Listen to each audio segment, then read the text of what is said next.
And that's the whole point, is what we're talking about here is how can you use this energy to be more productive, to have more energy, to create more time, to actually be able to execute on your goals so that you can create greater results, bigger success, but success that actually feels good, right? Success that is in alignment with how you want to be working and how you want to be showing up and how you want to be living and running your life. Okay. Does that sound good? Does that sound really good to you? Because I'm excited about this. So the three main codes that we're going to look at as guidance systems for how can we start applying how we're living more rhythmically, more cyclically to our actual lives and to our work are the three main codes: the seasons, the moon, and your womb. So I'm really just going to break down the ways in which these really align and correlate right now. So I love working with the seasons, using the seasons as a general foundation and overview, because we all know what the seasons are, right? Like spring, summer, fall, and winter. Like we know what those are. We learn those in kindergarten. You know what happens in each of those seasons, generally speaking. So the thing is, all of these three codes actually follow the same cycles, okay? They have the exact same rhythms that they follow. So again, they apply to your body as well. So you can just look at these and be like, okay, I'm going to use those now. So starting with the first phase, which is the season of spring, that also correlates to the phase of your womb cycle, which is the follicular phase, which is post menstruation. So it's right after you had your bleed, right after you had your period.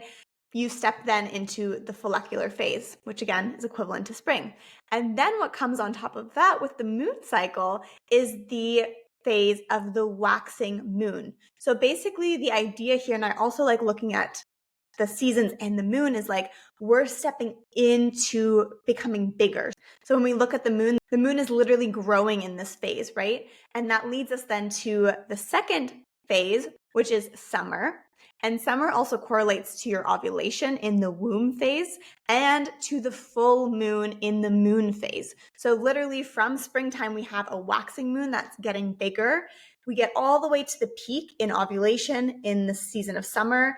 In this full moon, like this is the biggest, this is the most energy, this is peak energy. And then we start to get smaller again, right? So the moon moves then into a waning moon. So this is equivalent to our third phase, which is fall, a waning moon, and the luteal phase of your menstrual cycle.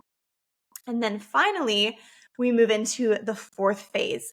And the fourth phase is no moon. So the moon has gotten smaller and smaller now, coming back to a new moon where we don't see the moon in the sky. And this correlates to the season of winter and to your menstrual phase. So this is your actual period, your bleed. So we basically have like these 4 points of a cycle, right? We have the nothingness, the new moon where there's nothing. We have the phase where things are activating, they're getting bigger. We have the full moon at the top, which is like peak energy, like we just talked about. And then we come back around where things start to get smaller, or we start to tune inwards, which is another way that we can say get smaller. It's not like physically getting smaller. It's not pulling back. It's not shying away out of fear. It's coming back within, back to ourselves. And again, I talked about this in last week's episode, but it's so important to notice that most of us are working just in this like expansive getting bigger phase, right? So we're always planning, we're always executing, we're always creating, we're always producing.